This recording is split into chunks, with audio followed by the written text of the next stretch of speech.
Today we'll be detailing a retaining wall in under 2 minutes. Before we start, ensure that your scale is set to 1 in 50. First, click on the retaining wall button.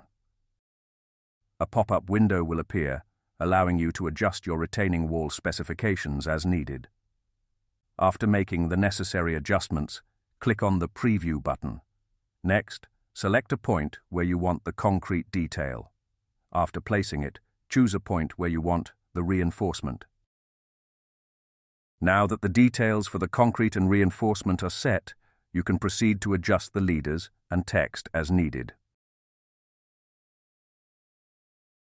This is a sample of the output for the concrete detail. This is a sample of the output for the reinforcement detail. Thank you for choosing ADOSoft. We're dedicated to enhancing your CAD experience and value your trust in our solutions. Have a great day.